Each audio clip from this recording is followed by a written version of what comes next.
वक्रतुंड महाकाय सूर्यकोटि समप्रभ निर्विघ्नं कुरु मे देव सर्वकार्येषु सर्वदा। सरस्वती नमस्तुभ्यं वरदे कामरूपिणि विद्यारम्भ करिष्यामि सिद्धिर्भवतु मे सदा। कस्तूरीतिलकं ललाटपटले वक्षस्थले कौस्तुभं नासाग्रे वरमौक्तिकं करतले वेणुकरे कङ्कणं सर्वाङ्गे हरिचन्दनं सुललितं कण्ठे च मुक्तावली गोपश्रीपरिवेष्टितो विजयते गोपालचूडामणि। कृष्णाय वासुदेवाय हरये परमात्मने प्रणतक्लेशनाशाय गोविन्दाय नमो नमः। नमस्ते भगवान् व्यास वेदशास्त्रार्थकोविद ब्रह्मा विष्णु महेशानां मूर्ते सत्यवती सुत शुकरूप प्रबोधज्ञ सर्वशास्त्रविशारद एतत्कथाप्रकाशेन मज्ञानं विनाशय। अलङ्कापुरी पुण्यभूमि पवित्र तिथे नांदतो ज्ञानराजा सुपात्र तया आठविता महापुण्यराशी। नमस्कार माझा सद्गुरु श्री ज्ञानेश्वरासी। जय जय रघुवीर समर्थ। कृष्ण गोविंद नारायण हरे कृष्ण गोविंद नारायण हरे कृष्ण गोविंद नारायण हरे कृष्ण गोविंद नारायण हरे कृष्ण कृष्ण कृष्ण मुकुंद जनार्दना कृष्ण कृष्ण मुकुंद जनार्दना कृष्ण कृष्ण मुकुंद जनार्दना कृष्ण गोविंद नारायण हरे कृष्ण गोविंद नारायण हरे कृष्ण गोविंद नारायण हरे कृष्ण गोविंद नारायण हरे कृष्ण कृष्ण मुकुंद जनार्दना कृष्ण कृष्ण मुकुंद जनार्दना कृष्ण कृष्ण मुकुंद जनार्दना कृष्ण गोविंद नारायण हरे कृष्ण गोविंद नारायण हरे कृष्ण गोविंद नारायण हरे कृष्ण गोविंद नारायण हरे कृष्ण गोविंद नारायण हरे कृष्ण गोविंद नारायण हरे कृष्ण की जय। श्री ज्ञानेश्वर महाराज की जय। जय जय रघुवीर समर्थ। ओम नमो भगवते वासुदेवाय। वर्षा आणि शरद ऋतूचं मोठं मोहक वर्णन आलेलं आहे। शरद ऋतूमध्ये वृंदावनाची शोभा खूप सुंदर अशी बहरलेली आहे। श्रीकृष्ण गायींना घेऊन चरण्याकरता जात त्यावेळेला वंशीवादन करायला ते सुरुवात केली आणि एकदा वंशीवादन सुरू झालं की गो गायी पशु पक्षी सगळे काही चराचर संपूर्ण चराचर सगळं तिथलं वातावरण एकदम मुग्ध होऊन जात असे। वेणुगीतावर 20 श्लोकांचा एक संपूर्ण अध्याय आहे। भगवंत वेणू वाजवतायत आणि ते वेणू वाजवत असताना तिथे काय काय घडतंय, किती सगळ्यांना आनंद होतोय, किती एका वेगळ्या अलौकिक आनंदाची अनुभूती हे सगळे घेत आहेत। प्राणी पशु पक्षी सगळे, तलाव विहिरी यमुना नदी सगळे, कुणी त्याच्यातून सुटत नाही। आणि त्याच्यावरती 20 श्लोकांचं वेणुगीत तयार झालेलं आहे. श्रीकृष्णांची बासरी ऐकून तिच्या मधुर स्वरांचं जे वर्णन गोपींनी केलेलं आहे ते वेगळं. आल्हाददायक शरद ऋतू आला आहे. वृंदावनाची शोभा फार वेगळीच खुलली आहे. सुंदर निर्मळ जलाशयांमध्ये कमळांची फुलं उमलली आहेत. त्यांचा मंद मंद सुगंध वातावरणामध्ये उत्साह आणि आनंद निर्माण करत होता. वृंदावनाचं स्वरूप म्हणजे इथे गोवर्धन पर्वत, वाहणारी नदी, निर्मल सरोवर आहे.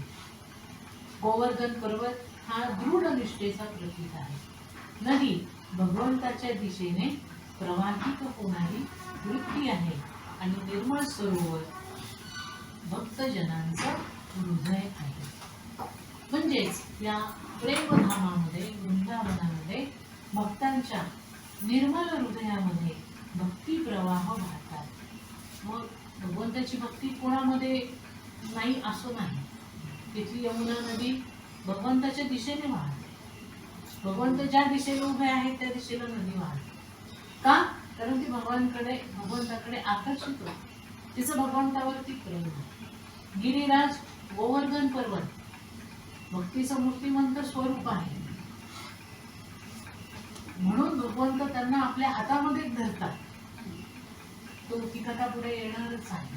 पशु पक्षी सरोवर कमळ झाडांची फुलं सगळेच्या सगळे भगवंताची भक्ती करतात आणि म्हणून भगवंत तिथे यायला लागल्यापासून तिथल्या वनाची शोभा अलौकिक झालेली आहे.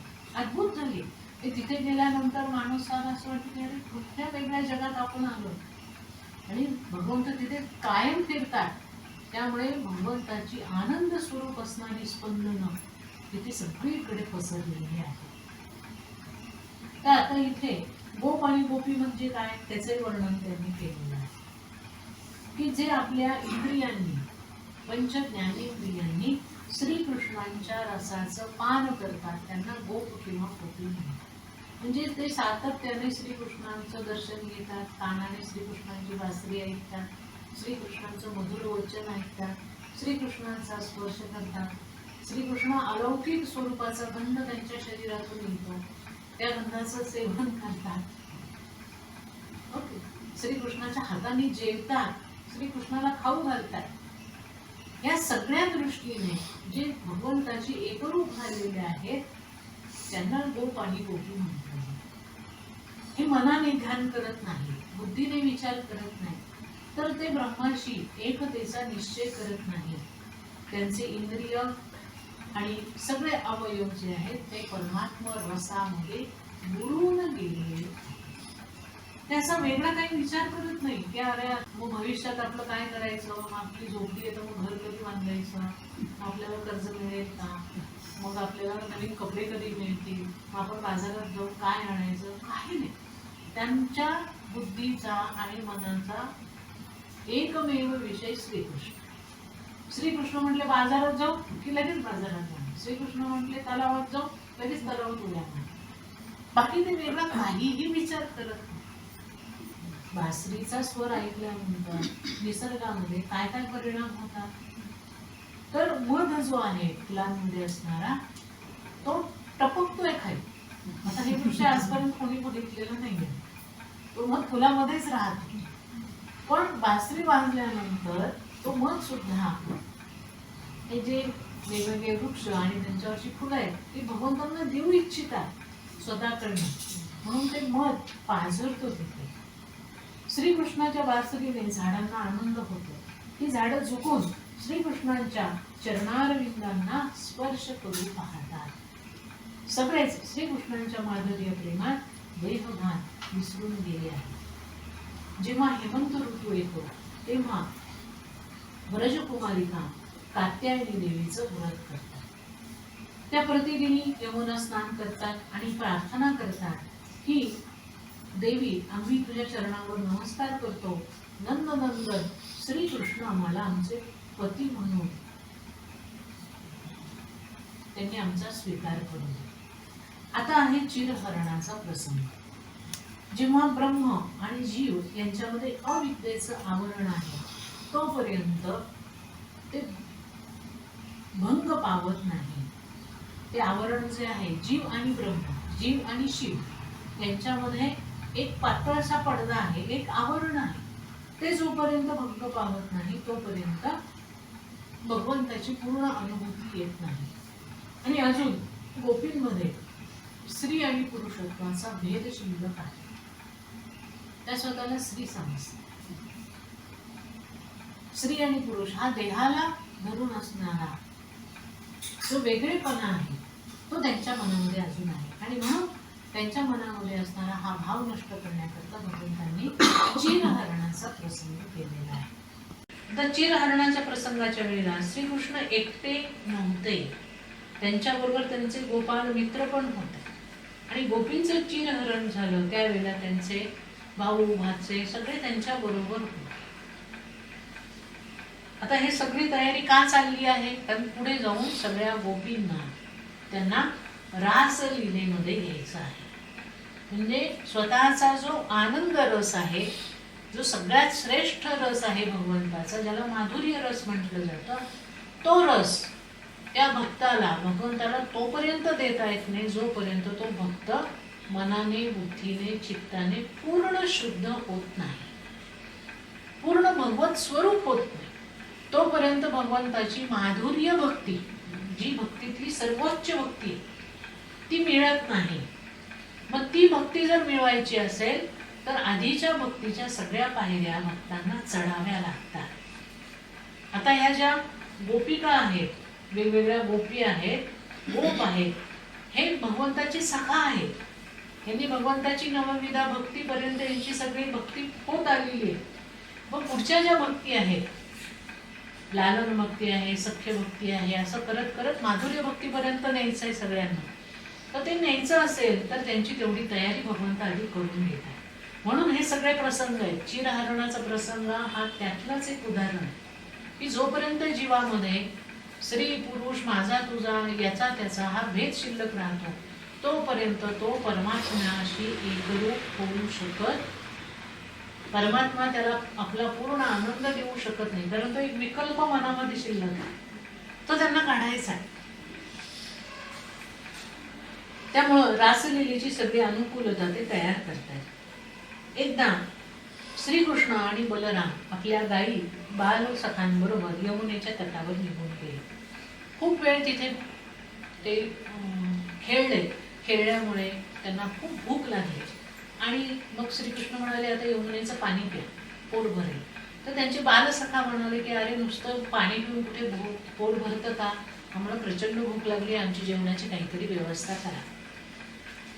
त्यावेळेला श्रीकृष्ण त्यांना म्हणाले की एक काम करा, इथून थोडंसं तुम्ही पुढे गेलात तर तिथे मथुरेतले वेदवादी ब्राह्मण यज्ञ करतायत. त्यांच्याकडे जा आणि त्यांना माझं आणि दाऊंचं नाव सांगा आणि त्यांना सांगा श्रीकृष्णांना भूक लागली, खाण्यासाठी काहीतरी द्या. त्याप्रमाणे सगळे बाळगोपाळ तिथे गेले आणि ब्राह्मणांना त्यांनी सांगितलं की इथून थोड्या अंतरावरती रामकृष्ण आलेले आहेत, त्यांना खूप भूक लागली आणि तुम्ही भोजनाची काहीतरी आम्हाला सामग्री द्या, काहीतरी आम्हाला खायला द्या. शुकदेवजी महाराज म्हणतात की परीक्षिता, त्या ब्राह्मणांना या गोष्टीचं भान नव्हतं की संपूर्ण विश्वाचा चालक, संपूर्ण विश्वाचा स्वामी त्यांच्याकडे आज काहीतरी मागतो. त्यांनी रामकृष्णांना सामान्य मुलं समजली आणि त्यांनी सांगितले इथं काही मिळणार नाही. ते बाळ गोपाळ निराश होऊन परत आले आणि त्यांनी रामकृष्णांना सगळं सांगितलं की आम्ही गेलो, तुमचं नाव सांगितलं पण त्यांनी काही खायला दिलं नाही. त्यावर श्रीकृष्ण खूप हसले आणि त्यांना म्हणाले की आता एक काम करा, ते जे ब्राह्मण आहेत तिथे, त्या ब्राह्मणांच्या पत्नी पण तिथे आहेत, यज्ञाच्या आतमध्ये त्यांचं स्वयंपाकाचं काम चाललेलं आहे, तिथे जा आणि त्या पत्नींकडे आमच्याकडे जेवायला काहीतरी मागा. त्याप्रमाणे बालगोपाल ब्राह्मण स्त्रियांकडे गेले आणि त्यांना जाऊन सगळी हकीकत सांगितली.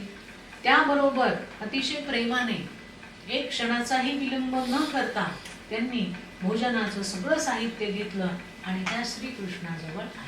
खरं तर ते यज्ञयागा करता तयार केलेलं अन्न होतं. त्यांनी ते अन्न उचललं आणि सगळ्या श्रीकृष्णाजवळ घेऊन आले. त्यांना भगवंताचं दिव्य असं दर्शन झालं. हे वर्णन ऐकल्यानंतर भगवंताचे जे अनेक भक्त होऊन गेले त्या भक्तांमध्ये असणारे परमभक्त श्री चैतन्य महाप्रभू या लीलेचं वर्णन ऐकताना वारंवार मूर्छित होत असत. का मूर्छित होत असत? आपण काही होत नाही का? फार तर फार आपल्याला झोप येईल, मूर्छा काही येत नाही भगवंताचं वर्णन ऐकलं. ते मूर्छित होत असत कारण त्यांना तो प्रसंग त्यांच्या डोळ्यासमोर दिसत असत. त्यांचं तर आहेच, म्हणजे चैतन्य महाप्रभूंचं चरित्र अत्यंत अद्भुत आहे. वृंदावनात ते होते ना, तर भगवंताच्या सगळ्या लीलांमध्ये ते स्वतः सामील आहेत अशा भावनेने ते वागायचे. की आता श्रीकृष्ण इथं आहे, श्रीकृष्णांचा सखा इथं आहे, अमका इथं आहे, आता ही लीला चाललेली आहे आणि तुम्ही मला याच्यात डिस्टर्ब करू नका, इतकं ते त्या लीला जगत असत. म्हणून मी मगाशी म्हटलं की आजही भगवंताच्या ज्या लीला आहेत त्या लीला आजही अनुभवणारी लोक असतात. भगवंताचा वेणुनाद ऐकून भगवंतासाठी धावत पळत जाणारी लोक आजही आहेत. आणि चैतन्य महाप्रभूंचं उदाहरण, त्यांचं चरित्र अद्भुत आहे. मिळालं कुठे तर वाचा नक्की, नाही तर थोडा वेळ थांबला आपणच प्रकाशित करतो. तर त्या ब्राह्मण स्त्रियांनी बघितलं की श्रीकृष्णांच्या सावळ्या शरीरावरती सोनेरी पितांबर झगमगत आहे. त्यांनी गळ्यामध्ये वनमाळा घातल्या, मस्तकावरती मोरमुकुट आहे, त्यांचा एक हात सख्याच्या खांद्यावर त्यांनी ठेवलाय आणि दुसऱ्या हातामध्ये त्यांनी कमल पुष्प घेतलेलं आहे. कानात पुष्पांचे कुंडल आहेत, कपाळावरती कुरळे केस उडतायत आणि त्यांचे मुखकमल मंद मंद हसताना सगळ्यांना आकर्षित करत आहे. अशा दिव्य दर्शनाने मुक्त झालेल्या ब्राह्मण पत्नींनी श्रीकृष्ण, बलराम आणि त्यांच्या गोपालांना आपल्या हाताने जेव खाऊ घातला. नंतर त्यांनी भगवंतांची स्तुती केली आणि त्यांचा अनुग्रह प्राप्त करून यज्ञस्थानावरती परत आले. ब्राह्मणांना जेव्हा हे कळलं की आपल्या पत्नींच्या हृदयामध्ये भगवंताप्रती अलौकिक प्रेम निर्माण झालंय, त्यावेळेला त्यांना स्वतःचा पश्चाताप झाला. त्यांनी स्वतःचा धिक्कार केला की आमची विद्या, आम्ही स्वतःला ब्राह्मण म्हणतो, वेद म्हणतो, वेगवेगळे यज्ञ याग करतो, पण एवढं सगळं असूनही भगवंतापासून आम्ही विमुखच आहोत, अजून भगवंतापर्यंत पोहोचलोच नाही. आणि आमच्या या स्त्रिया कुठले यज्ञ याग करत नाही, कुठले मंत्रतंत्र म्हणत नाही, काहीच करत नाही, फक्त जाऊन आणि त्यांनी भगवंतांना जीव घातला. तेवढ्या एका गोष्टीमुळे भगवंताविषयीचं अलौकिक प्रेम, अलौकिक भक्ती त्यांना प्राप्त झाली. म्हणजे आमच्यापेक्षा आमच्या स्त्रिया श्रेष्ठ ठरल्या, असा भाव त्यांच्या मनामध्ये निर्माण झाला. आता रासलीले करता बालगोपाल आणि गोप, कुमारी, गोप हे सगळे पहिल्यापासून अनुकूल होते. आता या घटनेमुळे श्रीकृष्णांनी ब्राह्मणांनाही अनुकूल करून घेतले. समाजामध्ये त्यांना ती रासलीला करायची आहे. त्या रासलीलेमध्ये वृंदावनामध्ये असणारा प्रत्येक जीव, नॉट नेसेसरी की फक्त स्त्री, आपण गोप आणि गोपीची व्याख्या त्यांनी दिलेली आहे की जो गोप, जी गोपी म्हणजे जो स्त्री आणि जी पुरुष आपल्या सर्व इंद्रियांनी भगवंताचं अनुसंधान करतात त्यांना गोप म्हणतात, गोपी म्हणतात. त्या प्रत्येकाला आपल्या भक्तीचा सर्वोच्च आनंद भगवंतांना द्यायचा आहे, त्याला म्हणतात रासलीला. मग तिला रासलीला करायची असेल तर समाजातली प्रत्येक घटक त्यामध्ये एकत्रित येणार आहेत. फक्त मुली नव्हे, फक्त स्त्रिया नव्हे, पुरुष पण येणार आहेत, सगळे येणार आहेत. आणि मग सगळ्यांची मानसिक अनुकूलता होणं गरजेचं आहे. ब्राह्मणांची अनुकूलता त्यांनी करून घेतली. त्यानंतर श्रीकृष्णांनी देवतांना अनुकूल करून घेण्याचा विचार केला. आता वृंदावनातले सगळे लोक झाले अनुकूल, पण देवता त्यात अनुकूल व्हायला हव्या ना, म्हणून त्यांनी गोवर्धनाची लीला केली. गो म्हणजे ज्ञान आणि भक्ती वाढवणारी लीला म्हणजे गोवर्धन. गोवर्धन पर्वत जो आहे तो भक्तीचं मूर्तिमंत उदाहरण आहे. आता कार्तिक शुक्ल पक्ष आला आणि परंपरेने इंद्राच्या पूजेची तयारी या सगळ्या गोपालांनी सुरू केली. त्या दिवशी मातेने आपल्या लाडक्या कन्हैयाला आणि बलरामाला खूप छान शृंगार केला. त्यांना गोरोचनाचा तिलक लावला, पितांबर नेसवला आणि ती त्यांना म्हणाली की तुम्ही नंद बाबांना जाऊन प्रणाम करा. त्याप्रमाणे दोघांनी नंदांना नमस्कार केला आणि श्रीकृष्णांनी मोठ्या प्रेमाने विचारलं की बाबा, हे सगळं काय चाललंय? तुम्ही कशाची तयारी करताय? सगळे लोक कशाविषयी बोलतायत? नंद बाबा श्रीकृष्णाला आपल्या मांडीवर बसवत म्हणाले, बेटा, या दिवसामध्ये इंद्र देवतेची पूजा असते आणि आपल्या कुलपरंपरेने ही पूजा चालत आलेली आहे. आमचा असा विश्वास आहे की इंद्राच्या कृपेनेच पाऊस पडतो, आपल्याला अन्न मिळतं, धान्य मिळतं, आपल्या पशुपक्षींना चारा मिळतो आणि म्हणून आपण सगळ्यांनी मिळून इंद्राची पूजा करायला हवी. श्रीकृष्ण त्यावर म्हणाले की बाबा, स्वर्गातला इंद्र तर स्वर्गात राहतो, आपण कधीच त्याला आजपर्यंत पाहिलेलं नाही.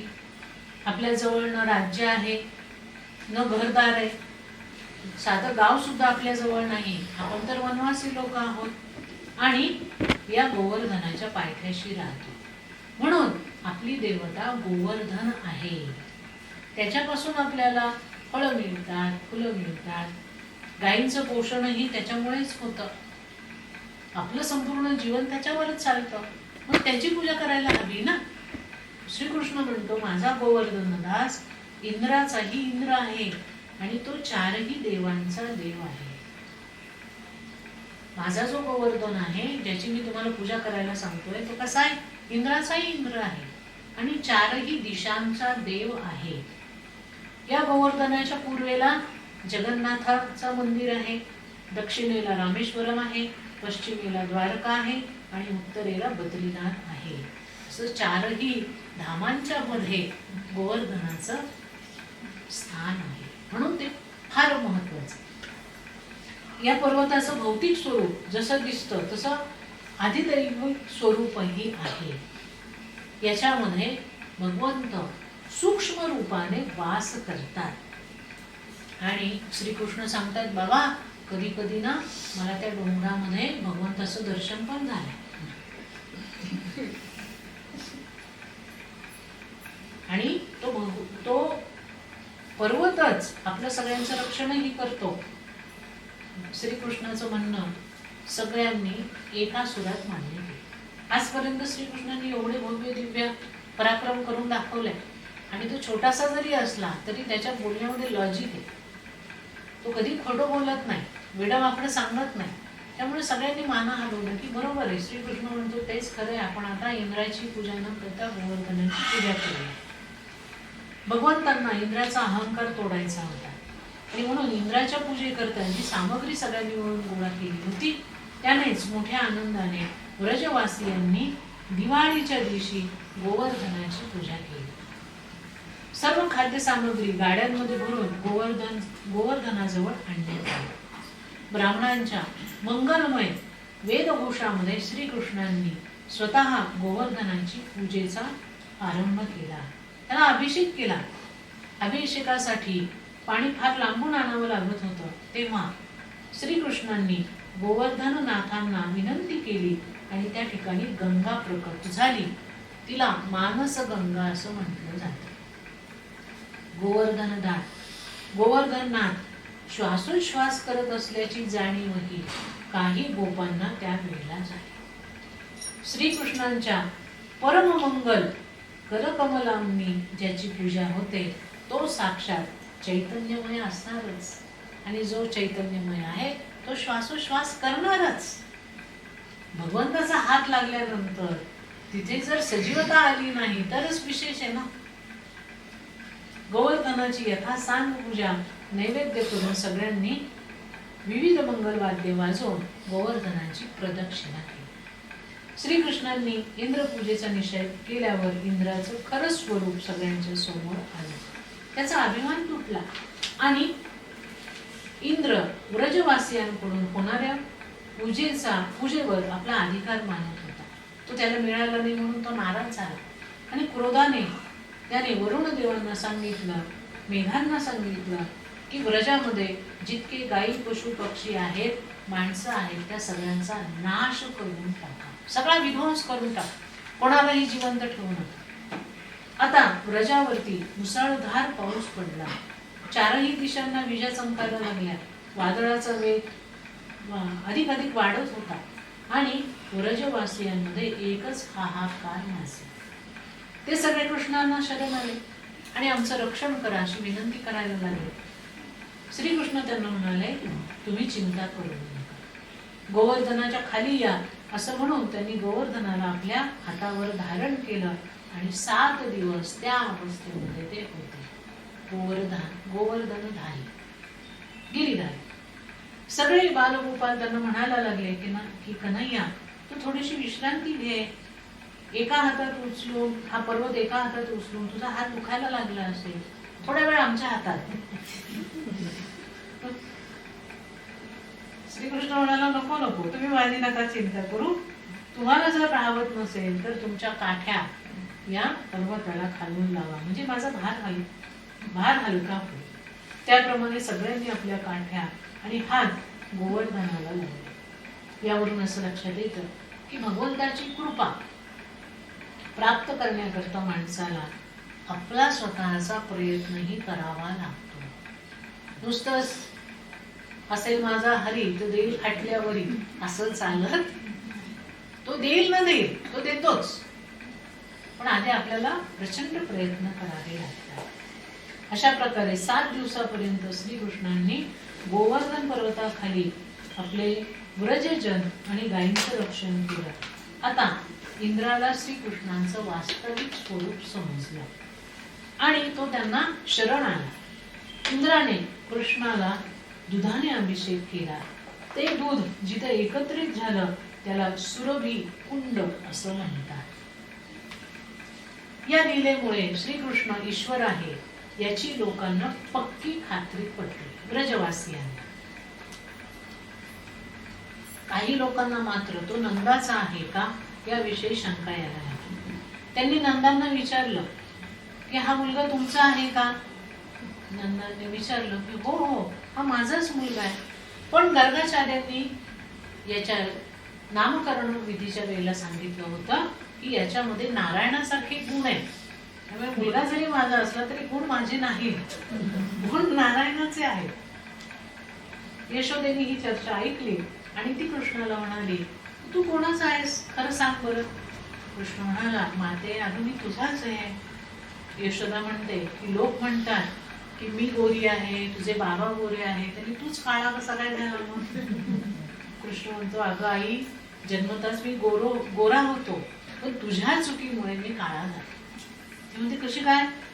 तो म्हटला, श्रीकृष्ण म्हणतो की ज्यावेळी मी जन्माला आलो ना तेव्हा सगळीकडे गडद असा अंधार होता आणि सगळेजण गाढ झोपेत होते, तू पण गाढ झोपली होती आणि मी त्या अंधारात रात्रभर या कुशीवरून त्या कुशीवर होत गेलो आणि त्यामुळे तो सगळा अंधार माझ्या अंगाला चिकटला. आणि मी काळा झालो. मुळे यशोदेने कृष्णाचं बोलणं खरं वाटलं आणि तिला खरंच असं वाटलं की आपण जागे राहिलो नाही म्हणून आपला कृष्ण आपला लाला काळा झाला. एकनाथ महाराज म्हणतात, मग या काळ्या वर्णनाचं अनेकांनी समर्थन केलंय वेगवेगळ्या पद्धतीने. एकनाथ महाराज म्हणतात की माणसाचं काळीच काळं आहे. माणसाच्या काळजामध्ये काम राहतो आणि श्रीकृष्णाचं ध्यान, कीर्तन, स्मरण, चिंतन करणाऱ्याचा काळीमा श्रीकृष्ण स्वतःकडे आकर्षून घेतात आणि म्हणून ते काळे होतात. म्हणून वैष्णवांची हृदय उज्ज्वल करता करता श्रीकृष्ण मात्र काळे झाले. गोपींचं म्हणणं असं आहे की आम्ही आमच्या डोळ्यामध्ये काजळ घालतो आणि त्याच डोळ्यात नेहमी कृष्णही राहतो.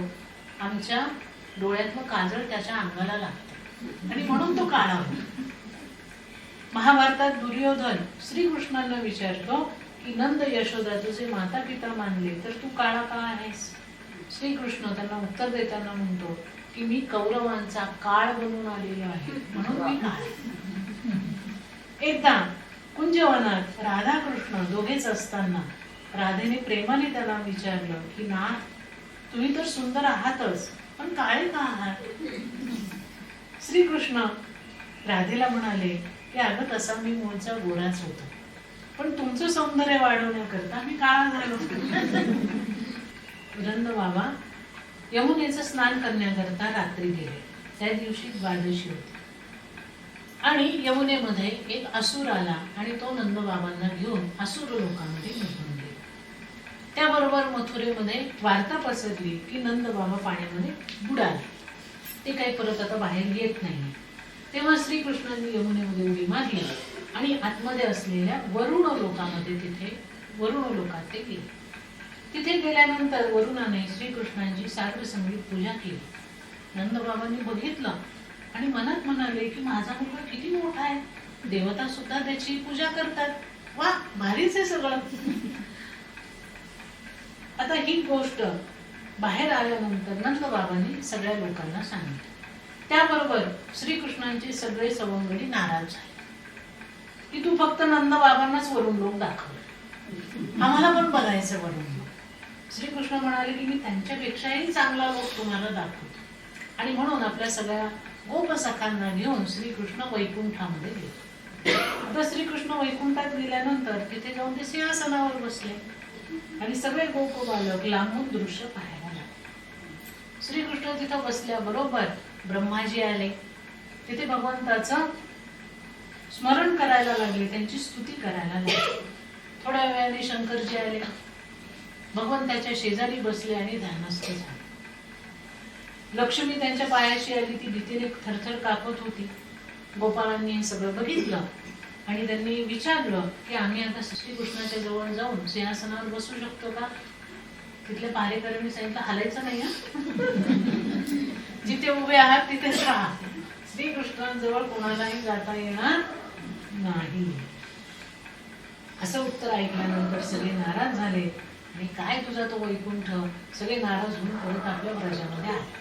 नकोच तो वैकुंठ, जिथे आम्हाला आमच्या श्रीकृष्णा जवळ जाता येत नाही, श्रीकृष्णा जवळ बसता येत नाही, त्याच्याशी कान गोष्टी करता येत नाही, खेळता येत नाही, त्या वैकुंठाला काय करायचं, नकोच तो वैकुंठ, असं म्हणून ते आपल्याकडे बजवतात.